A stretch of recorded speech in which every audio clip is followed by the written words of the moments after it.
Of all hearty congratulations to thank you. You అండి. మీరు one of the youngest MLA in assembly కదా. Yes. So ఎలా అనిపిస్తుంది మీకు? మీరు అసలు ఎప్పుడూ అనుకోలేదు ఎలక్షన్స్లో ఇట్లా నిలబడతాను, ఇలా గెలుస్తాను, ఎమ్మెల్యే అవుతాను అని. అవును. ఫైనలీ మీరు ఎమ్మెల్యే అయ్యారు. అసలు మీ గెలుపు వెనుక ఎవరున్నారు? మీరు ఇప్పుడు నేను గెలిచాను ఈరోజు అని అని మీరు అనుకుంటుంటే అసలు మెయిన్ పర్సన్ ఎవరు గుర్తొస్తారు మీకు? ఆ గెలుపు కారణం ఎవరంటారు? కారణం పక్కనే ఉన్నారు కదండి, అందరికి తెలిసిందే. అది one and open only secret. Reason మీ అత్తమ్మనే అంటారా? ఒకవేళ జనాలు కూడా అండి, నేను అదే చెప్తున్నా. అంటే నా గెలుపు వెనకాల ఎవరున్నారని మీరు అడిగిండ్రు కదా, దానికి అత్తమ్మ ఉన్నారు. పాలకుర్తి ప్రజలందరూ కూడా అందరూ వాళ్ళ సొంత బిడ్డలాగా ట్రీట్ చేసిండ్రు. వాళ్ళు ఎట్లనైనా సరే ఈసారి గెలిపియాలి అన్నది, అందులో ముందు చేసిన సేవా కార్యక్రమాలను బట్టి వాళ్ళకి అర్థమైంది ఏంటంటే వీళ్ళు వచ్చింది మాకు సేవ చేయడం కోసము అని చెప్పి వాళ్ళందరూ కూడా వాళ్ళ పర్సనల్ ఇంట్రెస్ట్ తోటి కూడా ఎంతో కృషి చేసిండ్రు. ఓకే. సో పాలిటిక్స్ అనేది ఒక మంచి ప్లాట్ఫామ్ జనాలకి సేవ చేసుకోవడానికి. మీరు ఎప్పుడూ అనుకోలేదు నేను ఇట్లా పాలిటిక్స్లోకి ఎంటర్ అవ్వాలి అని. ఇలా సడన్గా వచ్చేసేసరికి మీ దగ్గర ఎలాంటి ప్లాన్ ఉంది పాలకుర్తి ప్రజలకు కానీ? అంటే వాళ్ళకి ఎలా మంచి చేయగలుగుతారు? అంటే మీ దగ్గర ఏదైనా ప్రణాళిక ఉందా? ఇలా చేయాలి, అలా చేయాలి అని వాళ్ళకి ఏ విధంగా భరోసానిస్తారు? పాలకుర్తి ప్రజలందరికీ మేము ఏవేవైతే ప్రామిస్ చేసినామో ఆల్రెడీ మేము దానిపైన వర్క్ చేయడం స్టార్ట్ చేసినామండి. అంటే వర్క్ చేయడం అంటే అది ఫీల్డ్లో వర్క్ కాదు, ఎట్లా చేయాలి అన్నది ఆలోచన మేము ఆల్రెడీ ఆలోచిస్తున్నాము. అది ఇంప్లిమెంట్ కూడా చేస్తాము. ఆ ప్రామిసెస్ అన్నీ డెఫినెట్గా మేము ఫుల్ఫిల్ చేస్తాము ఈ 5 years లోపల. ఓకే. ఇంకా యూత్ అట్లనే ఫార్మర్స్, ఎడ్యుకేషన్ ఇవన్నీ కూడా ప్రియారిటైజ్ చేసుకుంటున్నాం మేము. వైద్యం కూడా ఎక్కడికైనా వెళ్తుంటే కూడా ఆగి స్కూళ్ళు కూడా సందర్శిస్తున్నాము, ఎక్కడ ఏం అవసరాలు ఉన్నాయని. ఇంకా మళ్ళీ అన్ని గ్రామాలకు కూడా వెళ్ళి నేరుగా సమస్యలు తెలుసుకోవాలన్నది కూడా మా ఉద్దేశము. అది కూడా డెఫినెట్గా చేస్తాం. ఓకే అండి. ఇప్పుడు ఎవరైతే యంగ్స్టర్స్ ఉన్నారో, ఎవరైతే రాజకీయాల్లోకి రావాలి అని అనుకుంటున్నారో, మీరు ఏం చెప్పాలనుకుంటున్నారు వాళ్ళకి? యూత్ ఎవరైనా రావాలనుకుంటే వాళ్ళు భయపడాల్సిన అవసరం ఏం లేదు, ఖచ్చితంగా రావచ్చు. ఏదైనా దిగితే కానీ లోతు తెలియదు అన్నట్టు ఉంటుంది. కానీ ఎక్కడ మనకు సేవ చేయాలన్న మంచి ఉద్దేశం ఉంటే జనాలు దాన్ని యాక్సెప్ట్ చేస్తారు, మనని మంచిగా ఉంటుందని నేను యూత్కి కూడా చెప్తున్నాను. ఓకే. రజని, మిమ్మల్ని క్వశ్చన్ అడుగుతారు. రాజకీయాల్లోకి రావాలంటే చాలా పార్టీలు మీ ముందున్నాయి, కానీ కాంగ్రెస్ ఎంచుకోవడానికి ముఖ్య కారణం ఏంటి? అసలు కాంగ్రెస్లో టికెట్ వస్తుందని మీరు అనుకున్నారా? కాంగ్రెస్లోకి రావడానికి ముఖ్య కారణం అంటే అండి, బడుగు బలహీన వర్గాలకు ఎవరికైనా కానీ కాంగ్రెస్ ద్వారా అయితేనే అనుకున్న పనులు చేయగలుగుతాము అని చెప్పి ఆ ఉద్దేశంతో కాంగ్రెస్లోకి మా అత్తమ్మ వాళ్ళు రావడం జరిగింది. ఇంకా వేరే రకంగా చూసుకుంటే చిన్నప్పటి నుంచి అయినా ఫస్ట్ నుంచి కాంగ్రెస్ ఇదే చూసుకుంటూ పెరిగినాం. ఇంట్లో కూడా రాజశేఖర్ రెడ్డి గారికి కూడా ఆ హయాంలో కూడా కాంగ్రెస్ పార్టీలో ఎన్నో మంచి పనులు జరిగినాయి. అది ఎక్కడికి వెళ్ళినా ప్రజలు గుర్తిస్తారు ఇప్పటికీ కూడా. అందుకని చెప్పి కాంగ్రెస్ పార్టీకి రావడం జరిగింది. పేదలకి అందరికీ మంచి జరగాలంటే ఆ పార్టీ ద్వారా అయితే చేయగలుగుతాం.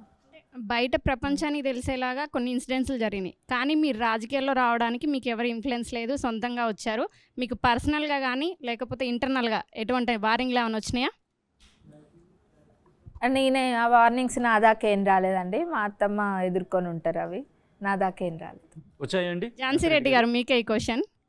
అంటే ఇప్పుడు అత్త కోడళ్ళు అంటే బాండింగ్ అనేది చాలా తక్కువ ఈ జనరేషన్లో. ఒక ఇండిపెండెంట్గా ఉన్న అమ్మాయి ఎవరు కూడా కుటుంబంలో కానివ్వండి అత్తల మాట వినట్లేదు. ఒక ఎమ్మెల్యేగా యూఎస్లో ఉన్న అమ్మాయిని తీసుకొచ్చి ఇక్కడ పొలిటికల్గా దింపాలని మీరు అనుకున్నారు. నా కోడలు నా మాట వింటుందని మీరు అనుకున్నారా? అంటే మాట వినాలి, ఒకళ్ళు మన మాట వినాలి అని అనుకోవద్దు మనం ఎప్పుడైనా కానీ. అది already give and take situation. అంటే ఇప్పుడు వాళ్ళు చెప్పిన మనం వినాలి, మనం చెప్పిన మాట వాళ్ళు వినాలి. It's give and take situation. మన మాటే పద్దాకలా వాళ్ళు వినాలి ఎదుటోళ్ళు అనేది అనుకోవడం తప్పు. ఎందుకంటే ఆ ఎక్స్పెక్టేషన్స్ ఉంటే మాత్రం డిసప్పాయింట్ అవుతాము. సో అది ఉండద్దు ఎవరికైనా కానీ, ఏ ప్రొఫెషన్లో అయినా కానీ, ఏ ఇంట్లో అయినా కానీ. సో అది అనేది మనం గివ్ అండ్ టేక్ అనేది ఉంటేనే అక్కడ లవ్ అండ్ ఎఫెక్షన్ ఉంటుంది. సో థ్రెట్స్ అంటారా ఆల్రెడీ వస్తూనే ఉంటాయి అవి. అది మేము వచ్చాయండి అంటే like this is so hurting, like చాలా భయపడ్డాం, ఇలాంటివి ఏమైనా ఉన్నాయి దాంట్లో? అంటే ఒకటండి, నేను ఎప్పుడు కూడా అంటే అమెరికాలో నేను బిజినెస్ చేసింది కూడా మేల్ డామినేటింగ్ బిజినెస్సే. సో అక్కడ కూడా నాకు థ్రెట్స్ ఉన్నా ఏదున్నా కానీ నేను ఎప్పుడు ఏనాడు ఎవరికి భయపడను. అక్కడ కూడా వచ్చాయి ఎందుకంటే మీకు బెదిరింపులు. సో ఇక్కడ కూడా వచ్చినా కానీ నేను ఎప్పుడు భయపడలేదు. నేను వెనక్కి అడుగేయలేదు. ఎందుకంటే వెనక్కి అడుగైపోతే కొన్ని థ్రెట్స్ ఏమి కాన్సిక్వెన్సెస్ ఫేస్ చేస్తా అనేది కూడా వచ్చినాయి. కానీ నేను ఒకటే అనుకున్నాను, ఎందుకంటే నేను ప్రజల కోసం మాటిచ్చాను. ప్రజల కోసం ఏమైనా ఒక ఏ రెండు కష్టం చెప్పగలరా బెదిరింపులు? ఎందుకంటే చాలా మంది మహిళలు ఇదే విషయంలో భయపడతారు, పాలిటిక్స్లో రావాలంటే హెచ్చరిస్తారు, భయపడతారని చెప్పి. ఎటువంటి వచ్చాయి, ఎలా డిఫెన్స్ చేస్తారు? అంటే ఒకటి మా ఫ్యామిలీలే వాళ్ళు టార్గెట్ చేస్తారని ఒకటి వచ్చింది. మళ్ళీ ఒకటి ఇక్కడ మా ఫ్యామిలీకి పోయేమో నన్నే టార్గెట్ చేస్తారు ఇక్కడ, నేను ఉండను ఇంకా అనేది వచ్చింది. సో వాళ్ళు భయపడతారు కదా, వాళ్ళు అంత దూరంలో ఉన్నారు. సో వాళ్ళకి యాక్చువల్గా ఇక్కడ గ్రౌండ్లో ఏమవుతుందో తెలియదు. వాళ్ళు ఏమనుకుంటారంటే ఎంత ఉంటే ఎంత అనుకుంటారు. సో అది అనేది నాకు మా ఫ్యామిలీ నుంచి వచ్చింది, ఇట్లా అనుకుంటున్నారు, ఇట్లా కాల్స్ వస్తున్నాయి అని. అయితే నేను ఒకటే చెప్పాను, మా అమ్మకి నేను ఒక్కదాన్నే ఓన్లీ చైల్డ్ అనమాట. మా అమ్మ బాధపడ్డది, ఎందుకంటే మా ఫాదర్ని పొలిటికల్గా ఉంటేనే చంపారు. సో అదేవిధంగా నన్ను కూడా అట్లే చేస్తారు అనేది వచ్చింది మా అమ్మ దగ్గరికి. సో మా అమ్మ ఏడ్చింది ఫోన్ చేసి, ఇట్లా అవుతుంది మళ్ళీ, ఐ కెనాట్ అంటే మీ ఫాదర్నే లూజ్ చేశాను, నాకు చిన్న వయసు అప్పుడే, నిన్ను కూడా మళ్ళీ లూజ్ అయితే కష్టమని. నేను మా అమ్మకు ఒకటే చెప్పాను, అందరం ఇట్లా భయపడుకుంటూ ఉంటుంటే వాళ్ళకి రక్షణ ఏంటి, వాళ్ళకి జస్టిస్ ఏంటి, ఏదున్నా కానీ భయపడద్దు. బతికిన 4 రోజులే మనం పులిలాగా బతకాలి, కానీ బతికిన 3 రోజులు 365 రోజులు పిల్లిగా బతకద్దని చెప్పాను మా అమ్మకి. యశస్విని రెడ్డి గారు, ఝాన్సీ రెడ్డి గారు, ఒకసారి మీరు నా వైపే చూడరా? మీరు క్వశ్చన్ మిమ్మల్ని అడుగుతాను నేను. చెప్పండి. పాలకుర్తిలో గెలిపే యశస్విని రెడ్డిదా కాంగ్రెస్దా? Choose one option. I can never choose one option అండి. It's gonna be wrong if I choose one option. Congress plus so first Congress, తర్వాత యశస్విని రెడ్డి, అంతేనా? 2 అని చెప్తున్నా. తెలివి ఆన్సర్. బాగా తెలివి politics కాదండి, లో అప్పుడే నిజమే తెలివి కదా, అయిపోయినట్టున్నారు. నిజమే కదా, మళ్ళా తెలివే ముందంతా నిజమే. ఓకే, ఒక్కసారి మళ్ళీ కొన్ని కోట్ల మంది కాదు, కొన్ని లక్షల మంది ప్రజలు చూస్తూ ఉంటారు. ఎర్రబెల్లి దయాకర్రావు మీ ప్రత్యర్థిని మాటల తూటాలతో మీరు క్యాంపెయిన్లు ఎదుర్కొన్నారు. ఏం చెప్తారు ఎర్రబెల్లి దయాకర్రావుకి? అండ్ అక్కడ ఎర్రబెల్లి దయాకర్రావు చెప్పంటే ఏం చెప్తారు? నేను గెలిచిన రోజు 3వ తారీఖున కూడా చెప్పినా, ఇప్పుడు కూడా అదే చెప్తున్నా, నేనేం చెప్పను. ఎందుకంటే వయసులో నాకన్నా పెద్దవాళ్ళు కాబట్టి క్యాంపెయినింగ్ అప్పుడు అంటారా, నేను చెప్పాలి, వాళ్ళు ఏం చేయలేదో నేను ప్రజలకు చెప్పాల్సిన బాధ్యత నా మీద ఉంది, చెప్పిన.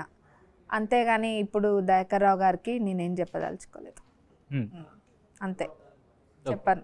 ఝాన్సీ రెడ్డి గారు, మీరు ఎందుకంటే ఢక్కా ముక్కి మీరు గట్టిగా తిన్నారు ఆ విషయంలో, మీరు చెప్పిన మాట. So what you want to say?